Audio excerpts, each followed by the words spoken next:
wanted to start off with the first question that there has been a lot of desertion from PTI. There has, when Imran Khan in the last few months, you've seen a lot of prominent faces of the party leave. If they've been replaced, how do you look at what is happening right now? How is the party surviving, and where do you see this having weakened the party? Mandira, I'll send you the link to one of my articles, recent articles, and I think that explains it all. I think the party has been cleansed of rats, of turncoats, of fence sitters, and of the so-called electables. We are back to our ideological moorings, and I think the party that shall emerge out of this, or is possibly in the process of merging at this moment in time as we talk, is going to be stronger, more viable, more credible, and it will be more rooted in the ideals for which the party was originally created by Imran Khan. But so I call it on the one hand the meltdown moment, and on the other hand I call it the phoenix moment. So the meltdown moment we have gone through, the phoenix moment, is what we are living through right now. So, in some ways, I'm glad you brought up the phoenix moment. But if you look at it, Imran Khan himself has been a phoenix many times over. He really has. Each time, if you see in the past year, every time everybody wrote him off, he came back. This time, it seems as if there is, he is seriously under difficulty. There are cases against him, though. So how do you see his position right now, and how difficult is it for him at this moment when he's also censored within Pakistani media? Well, it's a difficult situation. I can't hide that. It's a very difficult situation with over 170 cases, with virtually attending various courts on a daily basis. It's taxing, it's exhausting, and it's also very frustrating. Because there's a person who these cases are flimsy, they're fake, they are fraudulent. For all the 70 years of his life, there was not even a single case registered against him. With that background, and that unfortunately is not the background of most of the politicians of the country, who have come through the world of crime, who have lived through the world of crime. So it's a very difficult situation. But he's there. He's not the kind of person to give up. There was pressure on him to leave the country, just like there has been pressure on previous rulers, who's come to left, and then they come back, they negotiate, and they come back. He said, no, I belong here, and I'm going to live here, and I'm not going out. So consequently, the only option is that he faces the cases. He attends courts, and of course, he's on bail in most of these 170 cases. So he's technically speaking a free man, but virtually caged. That's right. I believe so. I believe there are reports that he's actually holed up at home. He can't actually get out.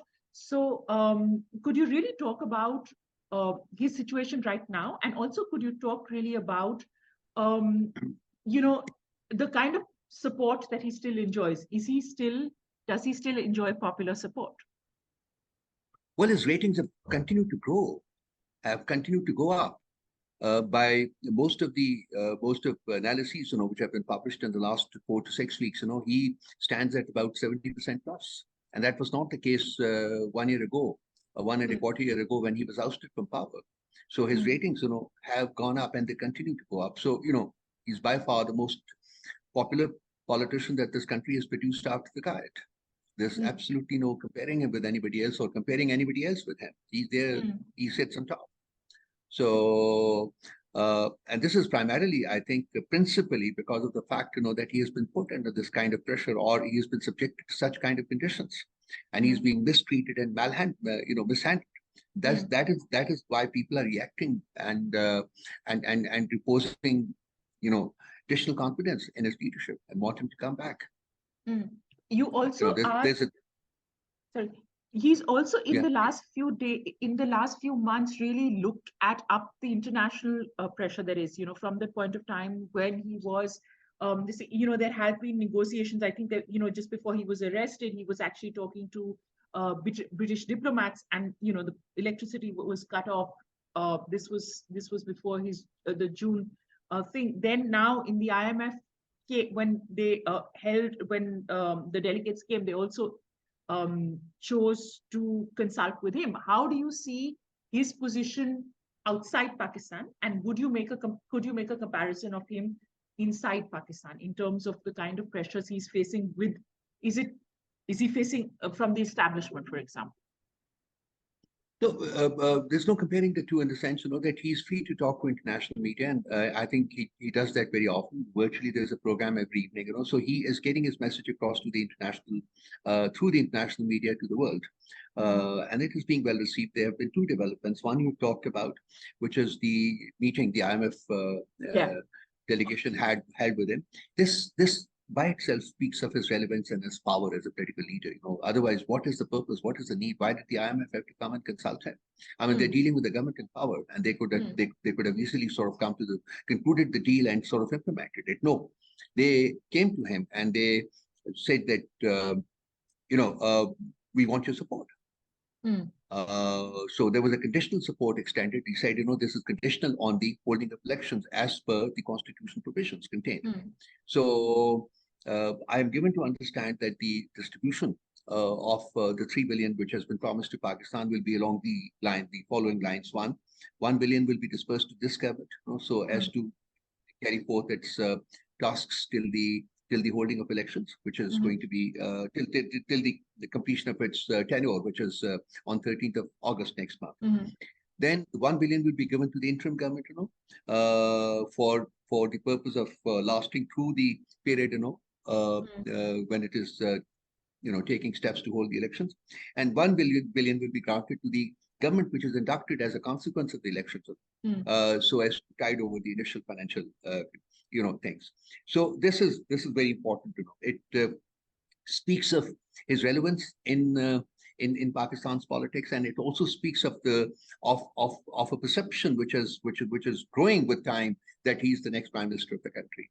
In addition to that, today the EU ambassador, European Union ambassador, has addressed a press conference, in which he has spelled out the needs for extending the GSP facility to Pakistan. And he has linked it with multiple things, including human rights, including the holding of elections, including a free media, including a free, so many things, basically. I can extend the link to you, and you can watch it yourself. Yeah. So these things are happening. They've started happening now. There was a bit of quiet on this front, for a number of months.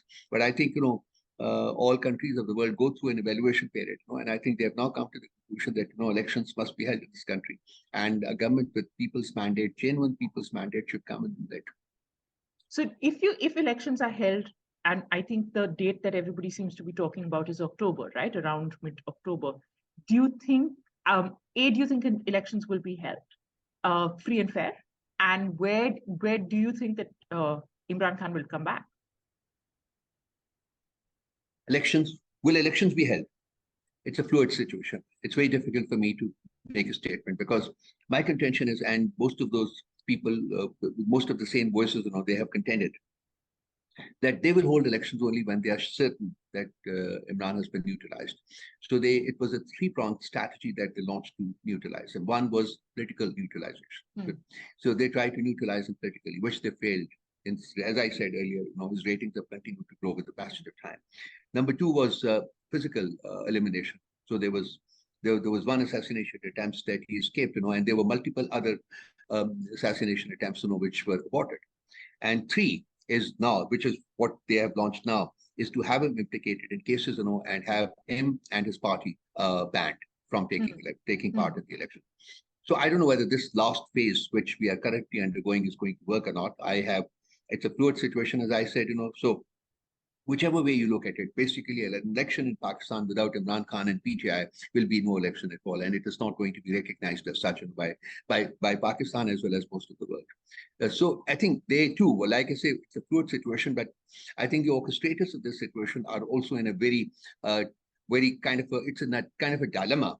It's very difficult for them to take a decision also whether to continue with their agenda or to take a step back, introspect, and possibly come to a more pragmatic decision, and let elections go forth and let a legitimate leader come back to rule the country. This is something, this is going to be, I say that the month of July is critical, and I think much will happen during this month, which will shape things for the next 3 to 6 months' time.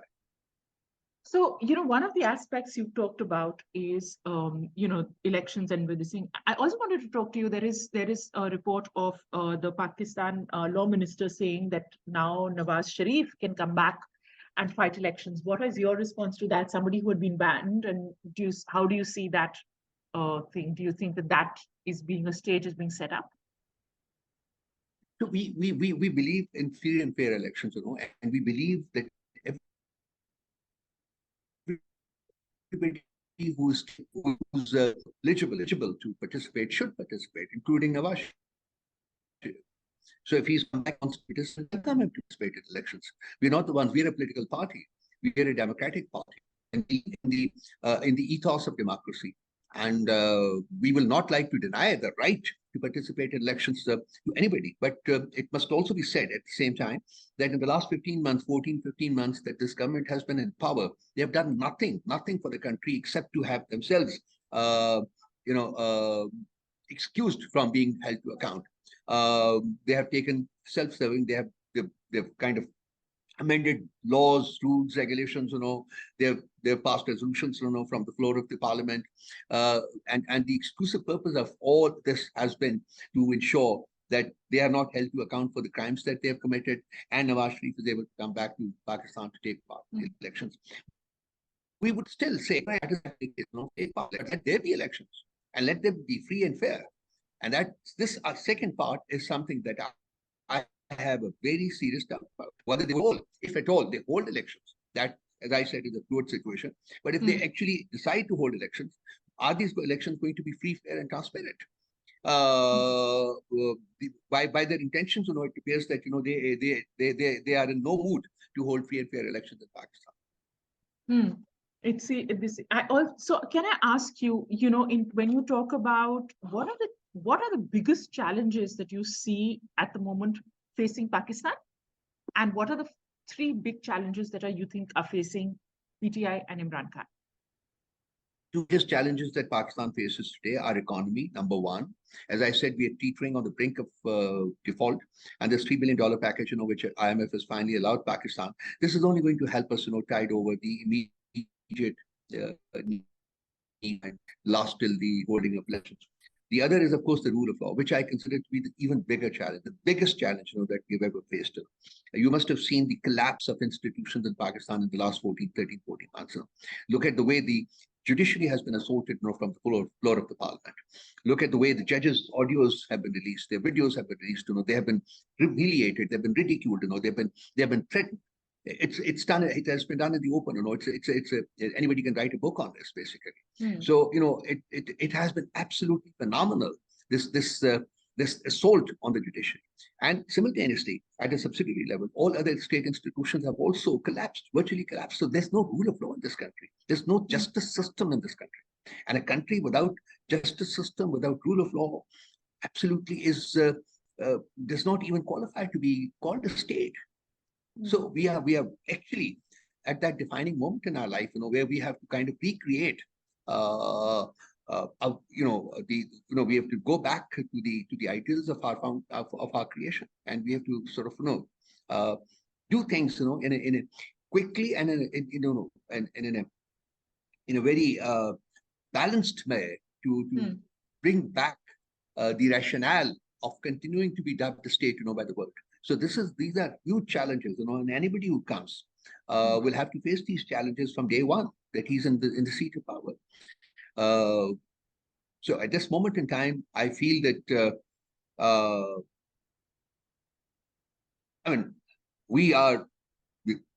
I'm sorry to say this, but we're virtually looking into the abyss at this moment. If this continues another 3 months or 6 months, if they decide not to hold elections, if they want to continue with this gang of criminals, I think we will sink deeper into the quagmire. Yeah, it's a sad situation. It's a very sad. What about the challenges you think are facing Imran Khan? He has risen to each occasion, but this is difficult, right? What bigger challenge can there be than the threat to one's life? He's lived it. He's living through it, and he's living through it bravely. he's not the kind of person to back off, and he isn't backing off. He has not given in to pressure to leave the country and live a happy life wherever he may want to. So the fact that he has opted to stay back and he's determined to stay back means that he's willing to live through the challenges that he faces. And do you think? And was he offered a chance to leave? Was there some sort of everybody's made a compromise. Everybody talks about it. Was he offered a compromise? Let me just say this, that he will not leave this country. Can I ask you one of the other things that when elections happen, they say that Punjab is the biggest thing, that whoever wins Punjab wins Pakistan. How do you see, you had PTI had a government in Punjab. PTI has actually, the courts have actually said that there should be elections in Punjab before everything. There haven't been any elections. How important is winning Punjab for any government to form, for any party to form government? Well, it's a reality that Punjab constitutes about 54% of the whole country, and it's in a way it is contrary to the shining principles of democracy. That in a system that we follow in this country, basically, power should be equitably divided among the constituent units, which it is not. But we have a Senate, which basically is 20 members, from each province, and of course minorities and other groups. But there has been many kind of on many occasions, people have talked about the fact, that the provinces, should be redefined, and Punjab should be divided into 3 provinces rather than 1. There has also been talk of Karachi being separated from Sindh, and there has also been talk of the KP becoming 2 provinces and Balochistan becoming 3 provinces. Let's see what happens. I think the new government that comes, possibly will have to contend with this issue alongside others. But yes, the battle of Pakistan resides in Punjab. If you win in Punjab, you are likely to make a government at the center, and we have ample majority, ample support there, and that support, as I said, has grown with the passage of time. In the 37 elections, that we participated in after Khan's government was removed, we won 30. So that was like a landslide. So we are very hopeful, that we shall win in Punjab whenever the elections are. And of course, we have massive support in KP. We have massive support in Sindh also, and in certain parts of Balochistan, we enjoy a lot of support. So we remain the most credible. We're the only national political party of Pakistan today. All other political parties are regional political parties. PPP has been confined to Sindh. PMLN, when it ruled, was confined to Punjab. The so-called religious parties, in ANP, they were confined to KP. We have support right across the national spectrum, in all provinces. It's the only truly, genuinely national political party of Pakistan. Thank you so much.